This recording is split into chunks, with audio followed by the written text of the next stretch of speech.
Imaginez un instant l'élite occidentale se réveillant pour réaliser leur ordre de domination, vieux de 30 ans, vient d'être balayé par une seule loi. C'est exactement ce qui est en train de se produire. Le Burkina Faso vient de porter un coup historique de 900 millions de dollars, une loi interdisant totalement les semences génétiquement modifiées anti-OGM des géants occidentaux.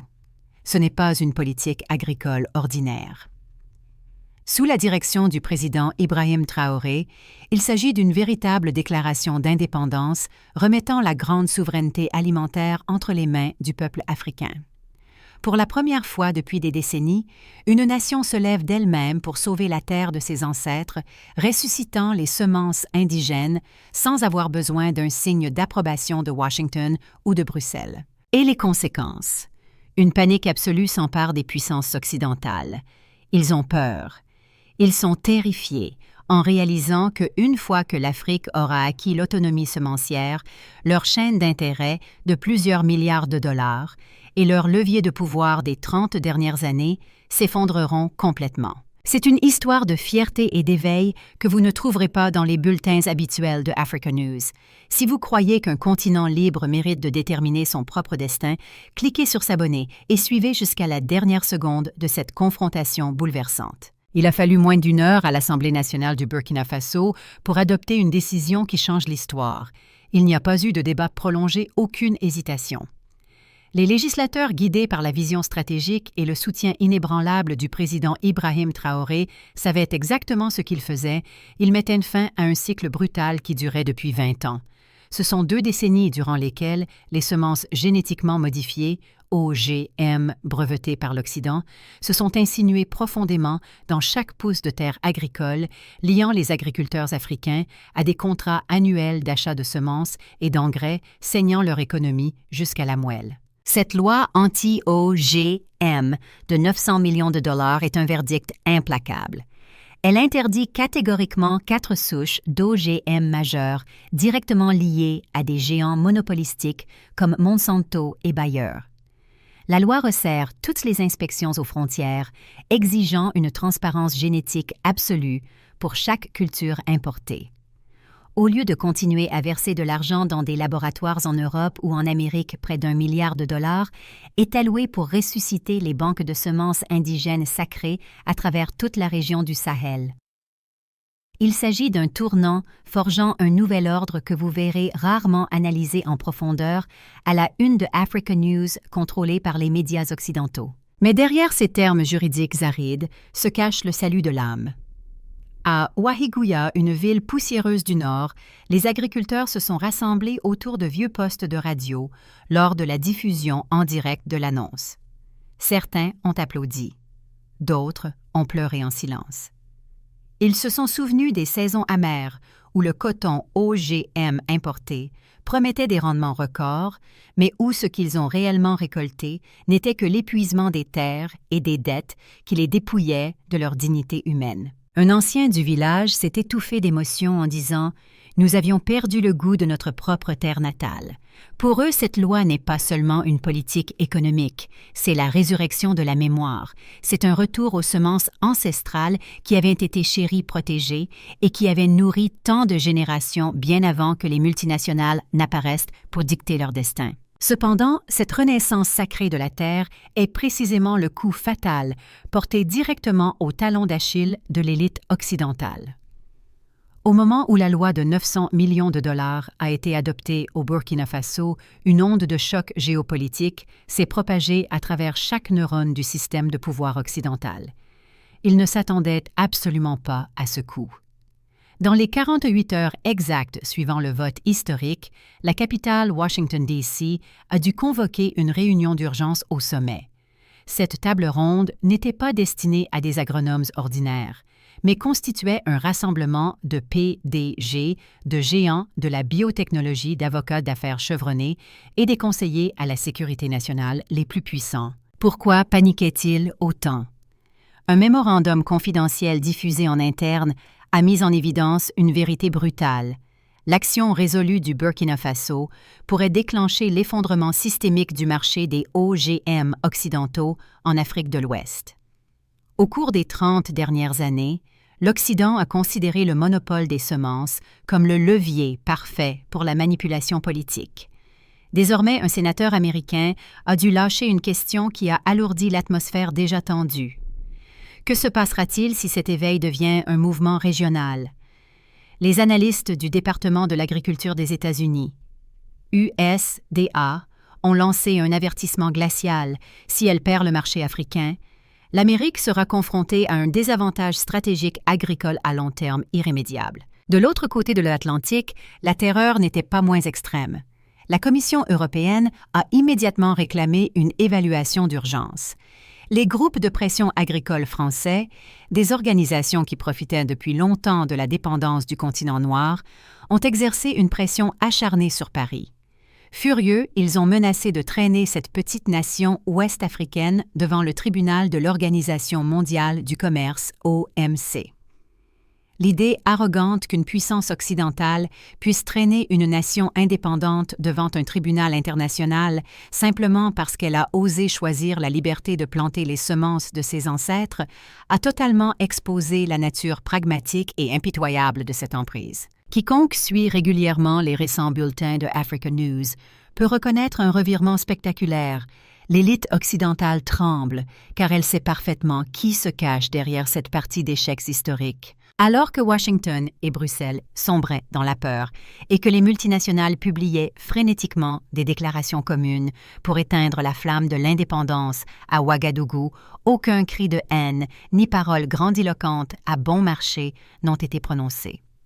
Au lieu de cela, le président Ibrahim Traoré s'est tenu devant un simple pupitre en bois. Il n'a eu besoin d'aucun gros plan de caméra pour l'effet, ni même d'élever la voix. D'un calme mortel, il a prononcé une phrase brève mais tranchante, déchirant toutes les illusions de domination occidentale. Une nation qui ne peut pas contrôler ses semences ne peut pas contrôler son destin. C'est précisément cette certitude silencieuse, plus que les menaces formelles, qui a rendu l'élite mondiale profondément inquiète. Ils étaient habitués à une Afrique dépendante, une Afrique obligée d'obéir aux règles écrites par les ministres de l'Agriculture à Paris ou les lobbyistes en Amérique. Désormais, ils font face à un architecte résolu, un homme qui démolit complètement ce système d'emprise vieux de 30 ans. La loi de 900 millions de dollars n'est pas un document impulsif. C'est une forteresse juridique solide que cet homme a méticuleusement calculée. Au lieu de craindre la perspective d'être traînés devant le tribunal de l'OMC, les habitants du Burkina Faso ont transformé la menace en action. De jeunes ingénieurs agronomes ont lancé des campagnes en ligne virales prouvant la supériorité des variétés de cultures indigènes. Les universités ont publié des études de sol irréfutables, démystifiant complètement le mythe sur le rendement des semences génétiquement modifiées importées. Dans les villages reculés, de courtes vidéos montrant des agriculteurs cultivant fièrement des champs sans aucune trace de semences importées se sont propagées comme une traînée de poudre. Le message envoyé était d'une clarté absolue: l'Afrique ne fait pas que résister.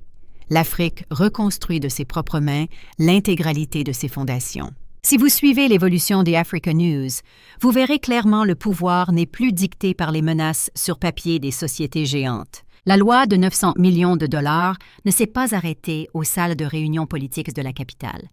Elle a déclenché l'éveil social le plus profond depuis une génération. Pour le peuple du Burkina Faso, il ne s'agit plus d'une simple résistance politique, c'est une refonte et une guérison historique. Pour la première fois, la nation entière, des villages reculés et villes animées aux instituts de recherche scientifique, s'est unie autour d'une seule vérité.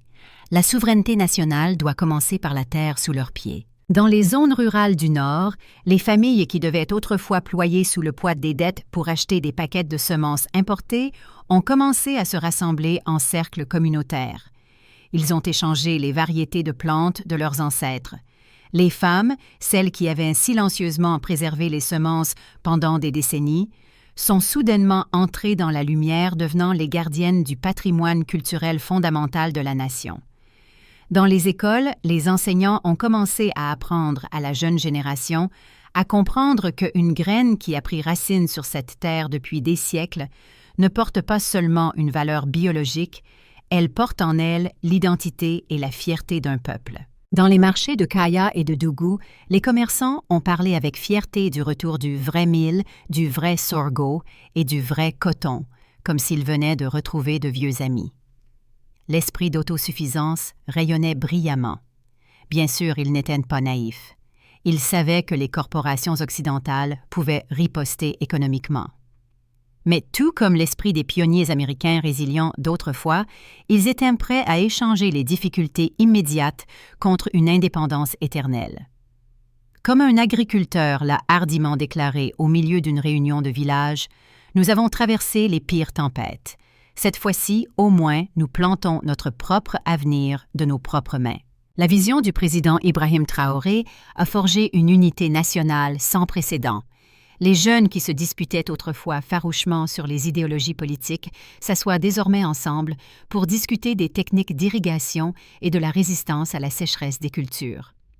Ces images magnifiques dominent actuellement les bulletins de Africa News, témoignant de la force immortelle d'une nation qui se tient debout sur ses propres pieds. Cependant, l'impact le plus profond de cette loi de 900 millions de dollars ne s'est pas arrêté aux frontières nationales.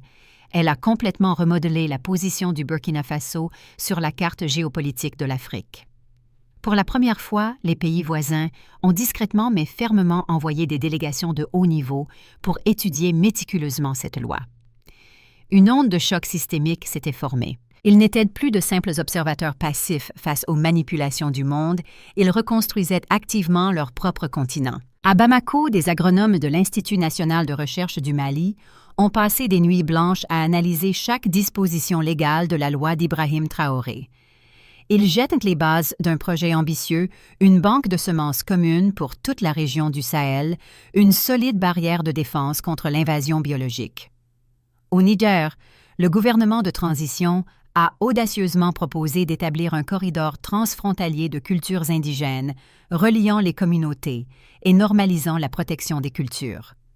Pendant ce temps, au Sénégal et au Ghana, les consultations communautaires sur la souveraineté semencière ont commencé à bouillonner. Vous pouvez voir clairement sur la carte de la région du Sahel une alliance agricole massive prend progressivement forme une forteresse de liberté encerclant les intérêts restants de l'Occident. À travers les ministères des Affaires étrangères, à Washington et à Paris, ce message a été décodé avec une terreur absolue. La loi de 900 millions de dollars n'est pas un événement isolé. C'est un plan d'action blueprint parfait pour la résurrection du continent tout entier. Alors que les jeunes descendaient dans les rues avec des peintures murales éclatantes représentant une graine brisant les chaînes de la domination étrangère, et que les anciens, lors de cérémonies nationales solennelles, bénissaient des genres de semences indigènes comme symbole impérissable de l'héritage, une vérité éclatante a été affirmée. Tous les bulletins de Africa News l'admettent implicitement, l'ère où l'Afrique attendait docilement la permission de l'Occident est officiellement révolue. Alors que le Burkina Faso renaît de sa terre-mère, le tableau en Amérique dresse un portrait sombre et profondément ironique. En ce moment même, les agriculteurs du Midwest américain, du Kansas à l'Iowa, luttent contre des champs asséchés par la sécheresse et regardent les exportations de soja chuter de manière drastique. Ils manifestent devant les capitoles des États, réclamant des plans de sauvetage désespérés au milieu de guerres commerciales féroces avec la Chine, l'Inde et le Brésil. Le contraste est cruel. L'Amérique, la plus grande superpuissance agricole du monde, vacille, tandis qu'une nation africaine autrefois considérée comme dépendante à jamais s'élève puissamment grâce à des réformes autodéterminées. À Washington, l'élite ne considère pas cette loi de 900 millions de dollars comme une politique de plantation locale, ils la voient comme un avertissement géopolitique effrayant.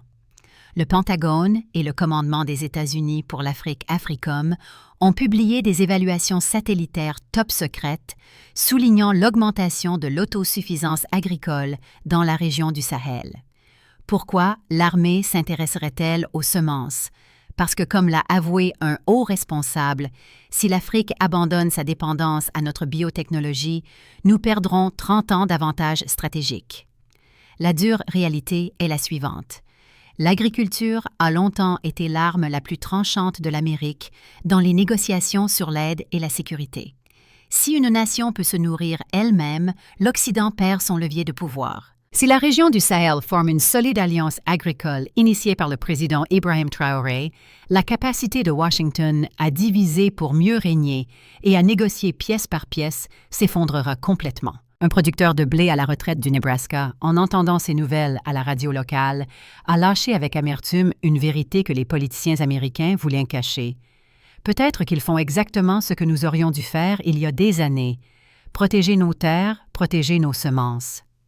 Ce sentiment a pris d'assaut les réseaux sociaux américains, contrastant fortement avec la panique des dirigeants surveillant anxieusement chaque mouvement dans les bulletins de Africa News.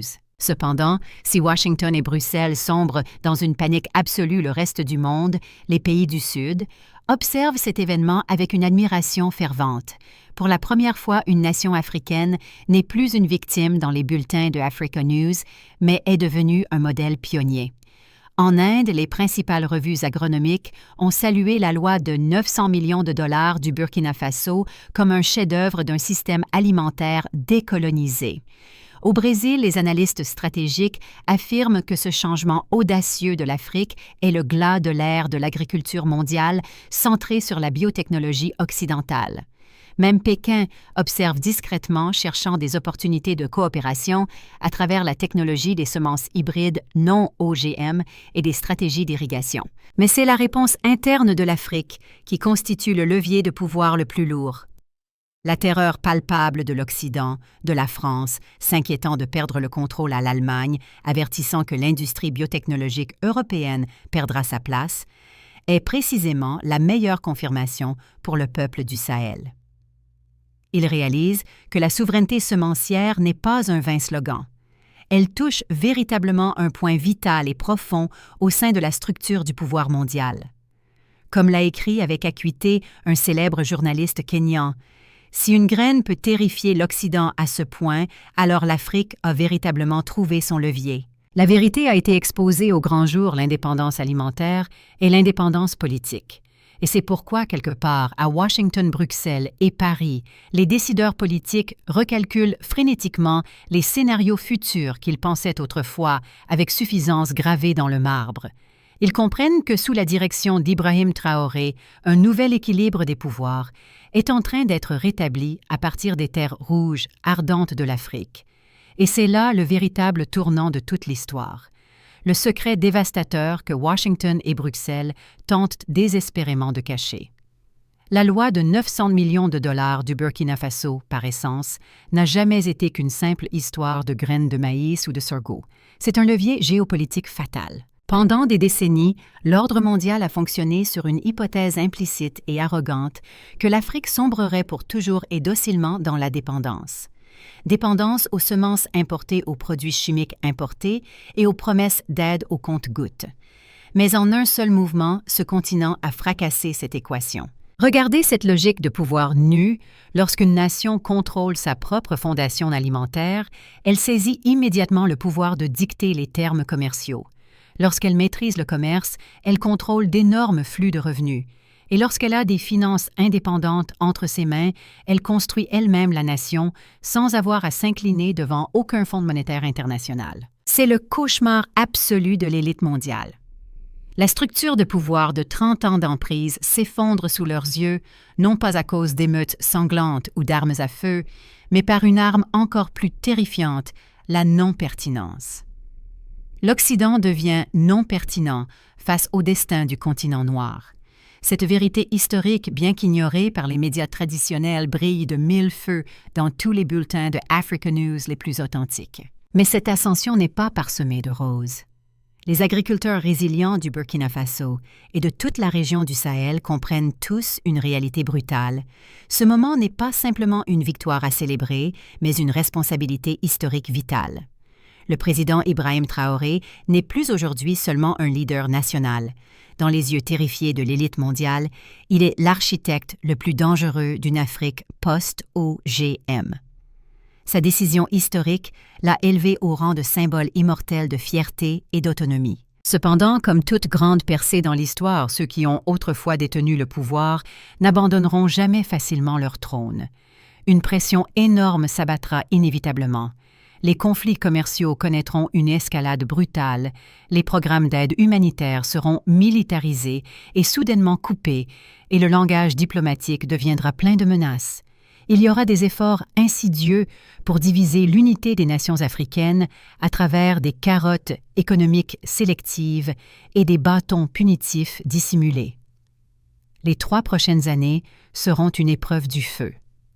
L'Afrique pourra-t-elle maintenir cette solidarité agricole sacrée ou les forces extérieures chercheront-elles à étouffer le mouvement avant qu'il n'explose de manière incontrôlable? En observant la situation choquante qui se déroule dans les bulletins de Africa News, nous les personnes de l'extérieur observant ce tableau géopolitique sommes obligés de poser de profondes questions.